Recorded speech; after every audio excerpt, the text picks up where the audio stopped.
आसमान देखता है, पंखों को खोल जमाना सिर्फ उड़ान देखता है। तो जगदीश जी आपको बहुत बहुत बधाई कि आपका पटवारी में फाइनल सिलेक्शन हुआ है। तो नमस्कार दोस्तों, हमारे यूट्यूब चैनल पर आपका हार्दिक स्वागत है। आज के वीडियो में हमारे साथ है माननीय जगदीश जी, जिनका अभी पटवारी में फाइनल सिलेक्शन हुआ है और इन्होंने जीवन में काफ़ी संघर्ष किया है और काफ़ी सारे एग्जाम इन्होंने क्लियर किए हैं। तो जगदीश जी से आज हम कुछ बात करेंगे, इनके अनुभव आपके साथ साझा करेंगे। तो जगदीश जी, सबसे पहले तो आपको एक बार और फिर से बधाई कि आपका पटवारी में फाइनल सिलेक्शन हुआ है। धन्यवाद आपको। तो अब हम ये पूछना चाहेंगे कि आप अपने बारे में कुछ पहले अपने फैमिली बैकग्राउंड के बारे में दोस्तों को बताइए कि भाई आपका फैमिली बैकग्राउंड कैसे क्या है, अपने परिवार में कितने सदस्य हैं, तो उसके बारे में आप जरा कुछ बताइए। सर्वप्रथम मैं मेरा परिचय दूँ जी। तो मेरा नाम जैसे कि दिनेश जी ने बताया है जगदीश चंद्र मीणा, पिताजी बद्रीलाल मीणा, और हमारा गांव प्रतापगढ़ से 20 किलोमीटर चित्तौड़ रोड पे 12 वर्दा के पास एक छोटा सा गांव है सागा मगरी, जिसको बहुत सारे आसपास के लोग भी अभी जानते नहीं है मेरे गांव को कि यह किस जगह है यूँ। और छोटा सा गांव है, 400-500 लोगों की आबादी है। और मेरा परिवार खेती करता है और खेती के साथ हर समय खेती नहीं होती है तो कभी कभार मजदूरी भी करते हैं पिताजी। और मतलब फैमिली तो आर्थिक रूप से थोड़ी कमजोरी रही है। तो अब आप ये कुछ हमें ये बताइए कि आपने जैसे कि आपने पढ़ाई कहाँ से की है, आप शुरुआत में कहाँ से पढ़े हो, पहली से 5वीं तक कहाँ थे, या आपने कहाँ से स्कूलिंग की है, उस बारे में कुछ बताइए दोस्तों को कि भाई आपकी शिक्षा से संबंधित कैसे जर्नी रही उसके बारे में।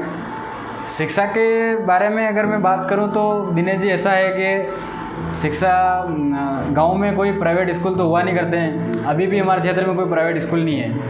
तो एक छोटा सा जो प्राथमिक स्कूल होता है, सरकारी स्कूल, तो वहाँ मेरे अंकल और ये पहले जाते थे स्कूल। तो मैं मात्र 3 साल का था, मेरी मम्मी कहती है कि मैं 3 साल का था और मैं उनके साथ जाता था स्कूल। तो जाने में मतलब कम उम्र में लगभग 4 साल में मतलब रेगुलर स्कूल जाने लगा मैं। और उसके बाद जब मैं 3 साल का हुआ, मैं एक किस्सा बताता हूँ आपको। तीसरी में था, मतलब मैं तीसरी में था, तो एक दिन शायद किसी बात को लेकर मेरा एक क्लासमेट था, उसके साथ मेरा छोटा सा यूँ झगड़ा हो गया।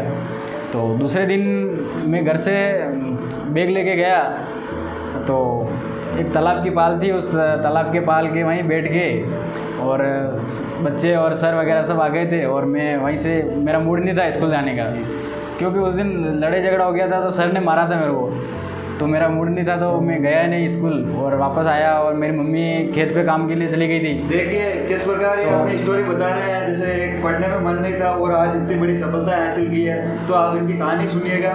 मेरी मम्मी खेत पे काम कर रही थी, तो मैं खेत के पास ही उधर जाके मतलब जो अपना कोए का पत्थर का ढेर होता है उसके ऊपर जाके बैठ गया मैं।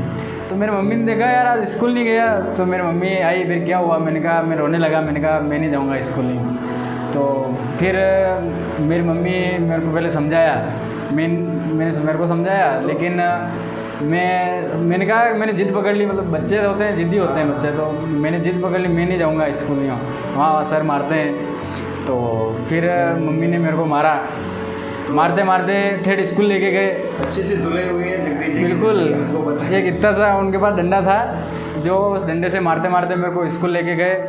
और स्कूल में सर ने फिर मेरे को बिठाया और मैंने वो जो मेरे पास जो एक बैग था, सर के भी एक बैग की मतलब मार दी थी मैंने, लेकिन सर ने, बच्चे होते हैं तो सर ने सहन किया और फिर बिठाया मेरे को। उस दिन से मैं फिर कभी स्कूल मतलब बंद नहीं हुआ क्योंकि मम्मी की मार का डर था।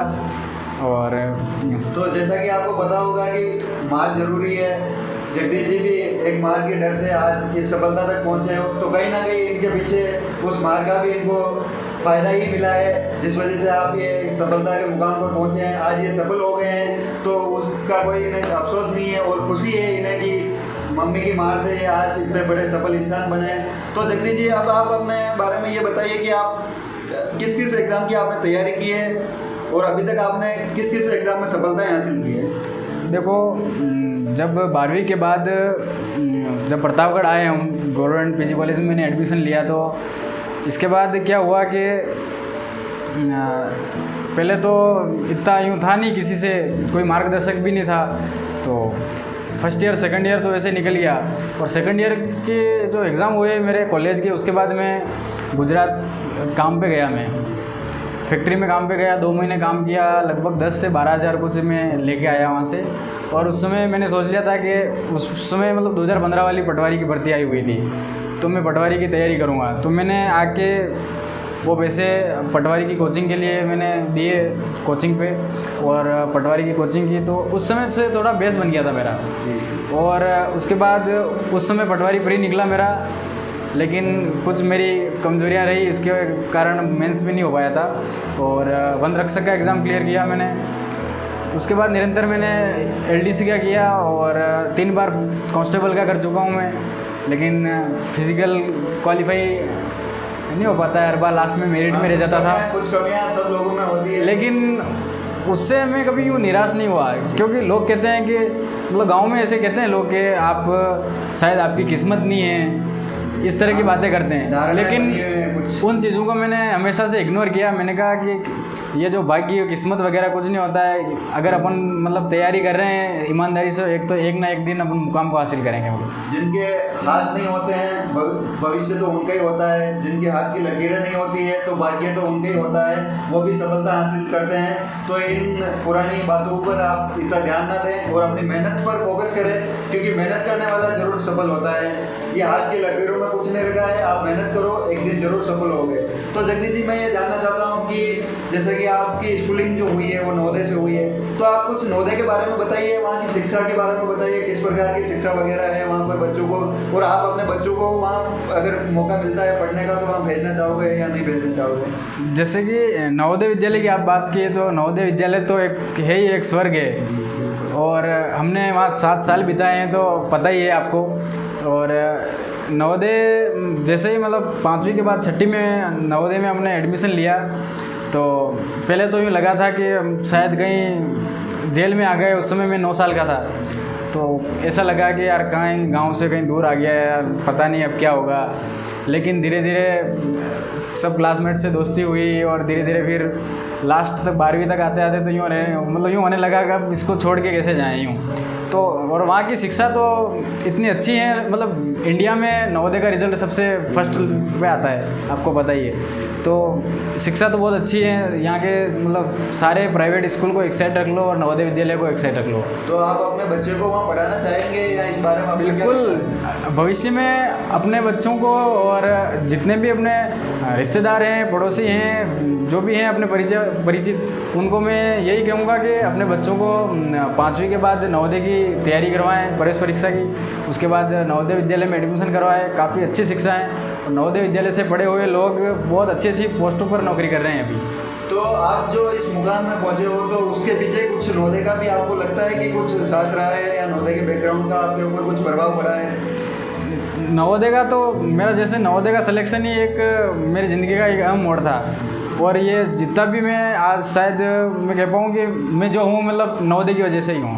अच्छा, जैसा कि आपने देखा है जगदीश जी नवोदय से पढ़े हुए हैं, और नवोदय का इनके सहयोग काफ़ी सहयोग रहा है नवोदय का इनको भविष्य बनाने में। तो नवोदय एक बहुत अच्छी संस्थान है जहाँ पर काफ़ी कुछ जीने को मिलता है, काफ़ी कुछ सीखने को मिलता है। तो अब मैं जगदीश जी, आप यहाँ तक पहुँचे हो, आप आज का पटवारी में फाइनल सिलेक्शन हो गए हैं, आपने RS SI वगैरह भी निकाले हैं। तो इस जर्नी में आपको क्या क्या मुश्किलें, बाधाओं का सामना करना पड़ा, कुछ ऐसी बाधाएँ रही है तो वो आप ज़रा बताइए।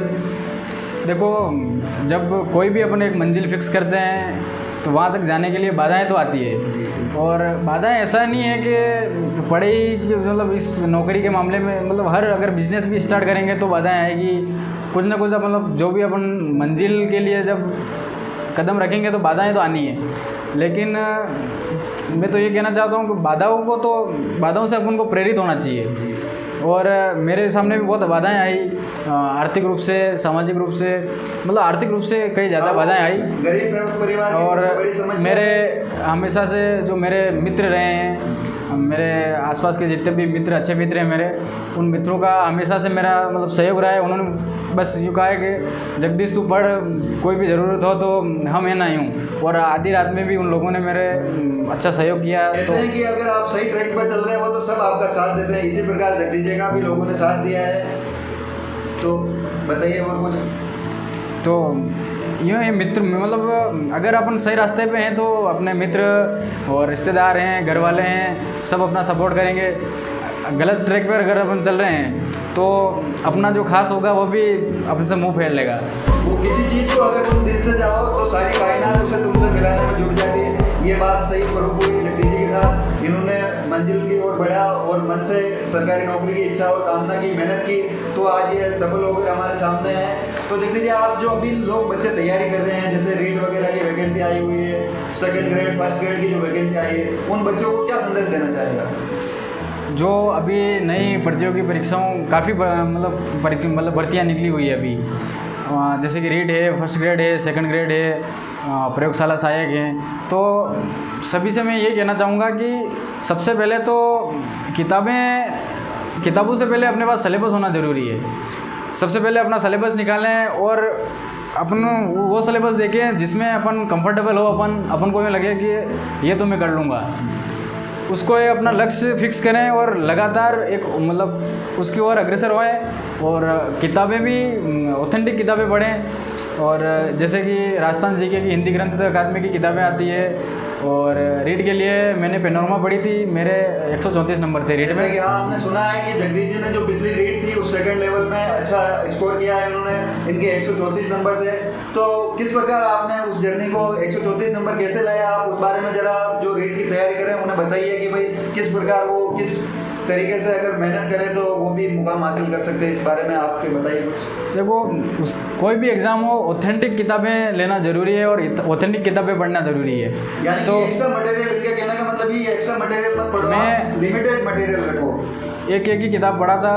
एसएस के लिए मैंने पेनोरमा की किताब ली थी रीट की, और हिंदी के लिए जो अपने 9वीं से 12वीं जो स्कूल में चलती है वो किताब पढ़ी थी। और मनोविज्ञान के लिए मैंने धीर सिंह दबाई सर की किताब आती है अवनी पब्लिकेशन की, वो पढ़ी मैंने। और इंग्लिश के लिए मैंने बीके रस्तोगी की किताब पढ़ी है। तो लगातार मतलब 2-3 बार अगर उस सिलेबस का अपने मतलब रिवीजन हो गया ना, तो आप अच्छे अंक प्राप्त कर लोगे आराम से। तो जगदीश जी, आप काफ़ी गरीब परिवार से आए और आज इस मुकाम हासिल किया है, तो आप जो है अपना श्रेय किसे देना चाहेंगे? सफलता का श्रेय आप किसे देंगे? मेरी इस सफलता का श्रेय मैं सबसे पहले तो अपने माता पिता और जिन्होंने मेरे को हमेशा से सपोर्ट किया है, और गुरुजन जो प्राथमिक स्कूल के गुरुजन हुए और नवोदय विद्यालय के हैं, उसके बाद भी काफ़ी मार्गदर्शक मिले हैं सारे गुरुजनगण। और जो मेरे मित्र, जो क्लोज मित्र रहे, मित्र मंडली है हमारी, तो उन मित्रों का मतलब आर्थिक रूप से काफ़ी सहयोग रहा है। मेरे जितना मेरा घर वाले नहीं कर पाए, उससे ज़्यादा आर्थिक सहयोग मेरे मित्रों ने किया है। अभी मैं जब आरएस मेंस का एग्ज़ाम देने के लिए मेरे पास कुछ नहीं था। मैं जब प्री का रिज़ल्ट आया था आरएस का, तो मेरे पास जेब में 1 भी रुपया नहीं था। मेरा विचार भी नहीं था कि इस बार मैं आरएस के लिए करूँ मैं यूँ। लेकिन जिस दिन रिज़ल्ट आया उसी दिन शाम मेरा मित्र है, वो भी पटवारी हैं, रामचंद्र जी हैं, मतलब रतनपुरिया के।